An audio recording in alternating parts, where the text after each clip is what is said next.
Good morning बच्चों आज हम लोग पाठ 6 में पढ़ेंगे राजकुमारी रत्नावली। बच्चों इस पाठ में देखिए एक राजकुमारी के बारे में है और एक राजकुमारी एक लड़की होते हुए भी कितने साहस और बुद्धि का परिचय देती है, इस पाठ के माध्यम से हम लोग वही जानेंगे। तो बच्चों हम लोग शुरू करते हैं पाठ। जैसलमेर के राजा रतन सिंह एक बार जब युद्ध के लिए जाने लगे तो एकाएक ही चिंता करते हुए बैठ गए। मतलब एक बार वो जैसलमेर के राजा रतन सिंह युद्ध पर जा रहे थे।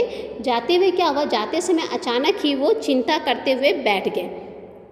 उनको इस प्रकार बैठते देखकर सेनापति ने पूछा, क्या हुआ महाराज? सेनापति ने पूछा, क्या हुआ महाराज, आप किस चिंता में पड़ गए? सेनापति ने पूछा कि क्या हुआ महाराज, आप किस चिंता में पड़ गए? राजा रतन सिंह ने उदास होकर कहा, आज मुझे बेटे के ना होने का दुख बहुत पीड़ा दे रहा है। मतलब राजा रतन सिंह को कोई पुत्र नहीं था, सिर्फ पुत्री थी।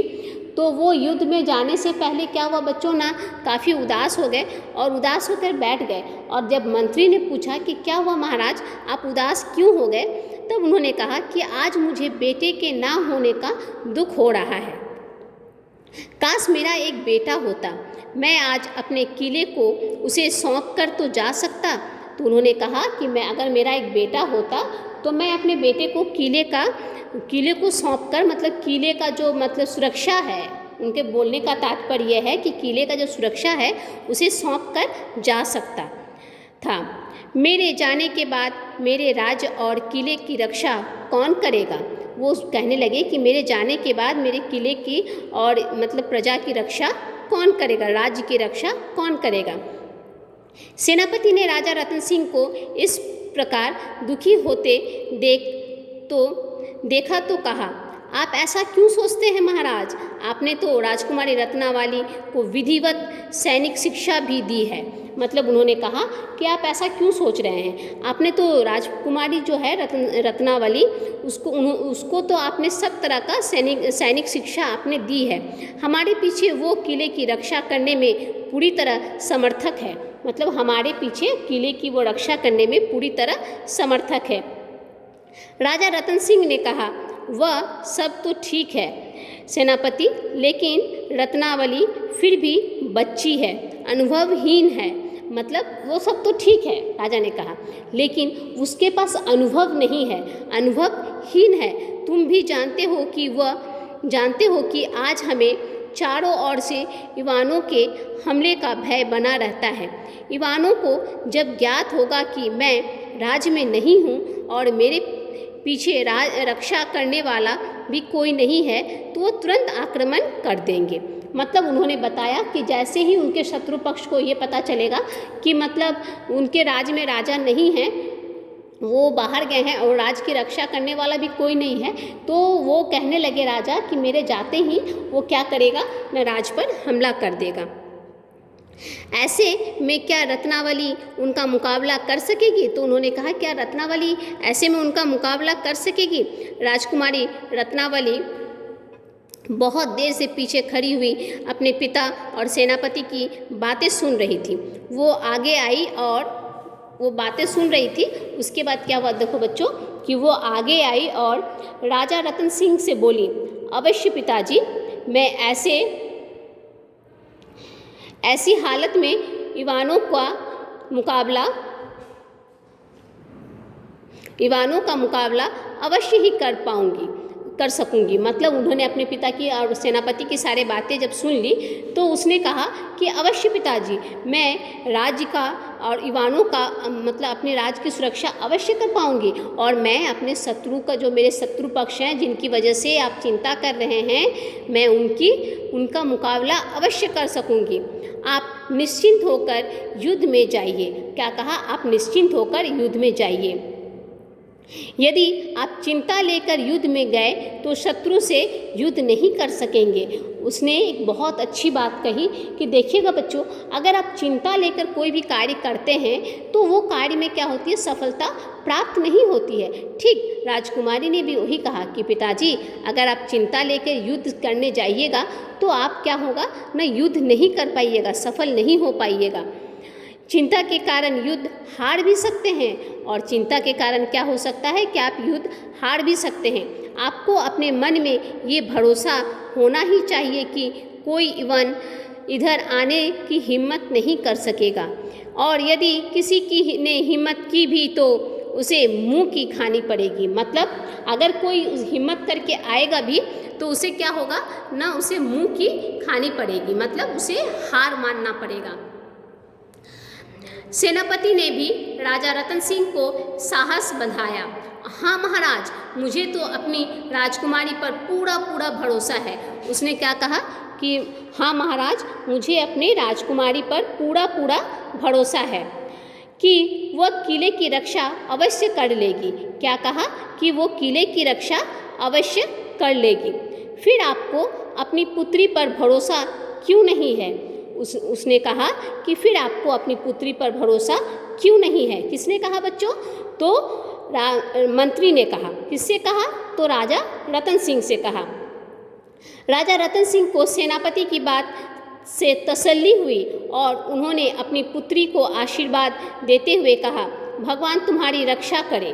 क्या कहा कि भगवान तुम्हारी रक्षा करे और तुम्हें शक्ति दे। मतलब किस बात की शक्ति दे? कि तुम अपने शत्रुओं से लड़ सको, उनका सामना कर सको, इस बात की शक्ति दे।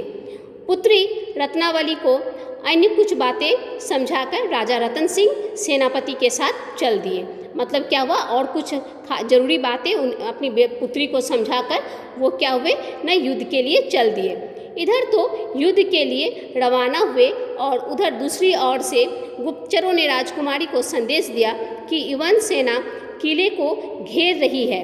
इतना सुनते ही राजकुमारी रत्नावली ने तुरंत सैनिक वेश धारण किया और किले के सातों दरवाजों को बंद करने का आदेश दिया। क्या क्या? जैसे ही उसने सुना, राजकुमारी ने सुना कि शत्रु पक्ष आक्रमण कर रहे हैं, गुप्तचरों ने संदेश दिया, तो उसने क्या किया, तुरंत सैनिक का पोशाक को ग्रहण किया और दरवाजे को बंद करने का आदेश दिया।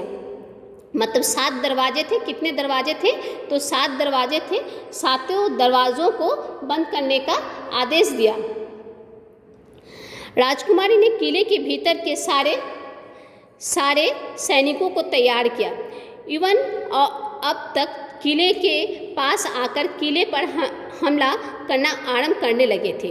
वह चाहते थे कि किसी प्रकार किले के भीतर प्रवेश करें। मतलब वो क्या चाहते थे कि किसी प्रकार वो किले के भीतर प्रवेश करें। वो सोचते थे कि अगर वो किले के भीतर प्रवेश कर लेंगे तो वो क्या करेंगे, उसको अपना मतलब राज्य में अधिकार जमा पाएंगे। लेकिन राजकुमारी ने अपने सैनिकों के साथ उनके ऊपर पत्थरों और गरम गरम तेल की मार की और उन्हें परेशान करके पीछे हटा दिया। उन्हें क्या किया? परेशान कर पीछे हटा दिया।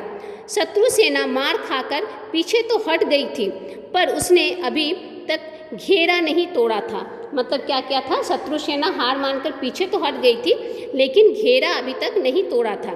इस प्रकार बहुत दिन बीत गए। दिन के हमले में जो भी टूट फूट होती, राजकुमारी रातों रात उसकी मरम्मत करवाकर फिर से नए सिरे से, मतलब क्या बच्चों न, दिन के मतलब युद्ध में जो भी मतलब टूट फूट होती थी तो राजकुमारी क्या करती थी, रातों रात उसे मरम्मत करवा देती थी, बचाव का कार्य आरंभ कर देती थी। रात के वक्त बहुत ही सख्त पहरा लगा दिया जाता था। एक रात किले के दीवार से लगे पहले दरवाजे के पास पहरा देते हुए एक सैनिक को एक आवाज़ सुनाई दी। मतलब क्या हुआ, सैनिक को एक आवाज़ सुनाई दी। उसने देखा कि एक थैली दीवार के ऊपर से आकर गिरी। तो सैनिक ने क्या देखा बच्चों, कि दीवार पर एक थैली आकर गिरी। उसने पास जाकर थैली उठाई और देखा उसमें सोने की मोहरें थी। जब सैनिक ने उसे उठाया तो उसने क्या देखा कि उसमें सोने की मोहरें थी। तभी दरवाजे के बाहर से शत्रु के किसी सैनिक की आवाज़ आई। दरवाजे के बाहर से क्या हुई बच्चों ना, कोई सैनिक की आवाज़ सुनाई दी। सरदार, अगर तुम कल सुबह से पहले दरवाज़ा खोल दो तो तुम्हें ऐसी ही 6 और थैलियाँ हमारे सरदार इनाम में देंगे। तो उन्होंने कहा कि सैनिक से कहा कि अगर आप दरवाज़ा खोल दोगे तो हमारे जो सरदार हैं, मैंने तो आज 1 थैली दी है, आपको इसी प्रकार के और 6 थैलियाँ दी जाएगी।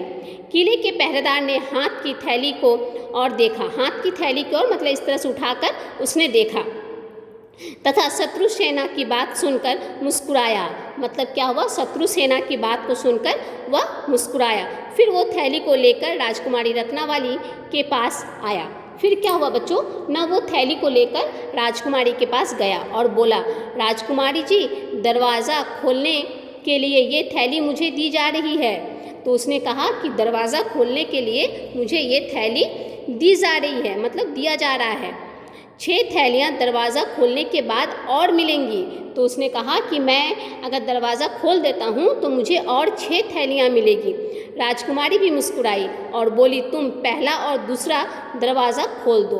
राजकुमारी मुस्कुराते हुए कही कि ठीक है, तुम पहला और दूसरा दरवाज़ा खोल दो। खबरदार उसके बाद का कोई भी दरवाज़ा किसी भी हालत में खुलने ना पाए। उसने कहा कि ठीक है, 2 दरवाजे खोल दो, लेकिन खबरदार मतलब होशियार रहना कि उसके बाद कि कोई और दरवाजे खुलने ना पाए। राजकुमारी की आज्ञा के अनुसार पहरेदार ने किले का पहला और दूसरा दरवाज़ा खोल दिया। पहले दरवाजे से लेकर तीसरे दरवाजे तक इतनी दूरी थी कि उसमें एक सेना आ सकती थी। मतलब दोनों के बीच में इतनी दूरी थी कि एक सेना आ सकती थी। सरदार ने इवान सेना को अंदर ले लिया और पहला दरवाज़ा बंद कर दिया। अब सारी इवान सेना पहले और तीसरे दरवाजे के बीच की जगह पर घिर गई। मतलब वो दोनों दरवाजे के बीच वो घिर गई। वह ना तो पीछे लौट सकती थी और ना तीसरे दरवाजे के खुले बिना आगे जा सकती थी। मतलब वो क्या हुआ ना, बीचों बीच अटक कर रह गई। इवान सेना उस सुरंगनामा रास्ते में कैद होकर रह गई। लेकिन राजकुमारी ने उन सैनिकों के खाने पीने का पूरा इंतज़ाम करके उन्हें भूखा मरने से बचा लिया। मतलब भूखा मरने से क्या हुआ, उन्होंने खाने पीने का पूरा ध्यान रखा और उन्हें भूखा मरने से बचा लिया। कुछ दिन बाद जब राजा रतन सिंह आए और उन्होंने इवान सेना को अपने किले के भीतर ही कैद पाया तो बेटी रत्नावली को गले से लगाते हुए कहा, तुमने तो बेटे से भी बड़ा चमत्कार कर दिखाया। भगवान सदा ही तुम्हें सुबुद्धि और शक्ति दे। जब राजा रतन सिंह युद्ध करके लौटे और उन्होंने देखा कि उनके जो शत्रु पक्ष थे वो क्या हुए ना, उनके ही किले में कैद होकर रह गए। तो राजा क्या किया, अपनी पुत्री को गले से लगाते हुए कहा कि तुमने तो बेटे से भी बड़ा चमत्कार कर दिखाया। मतलब एक बेटा जो चमत्कार करता, तुमने उससे भी बड़ा चमत्कार कर दिखाया।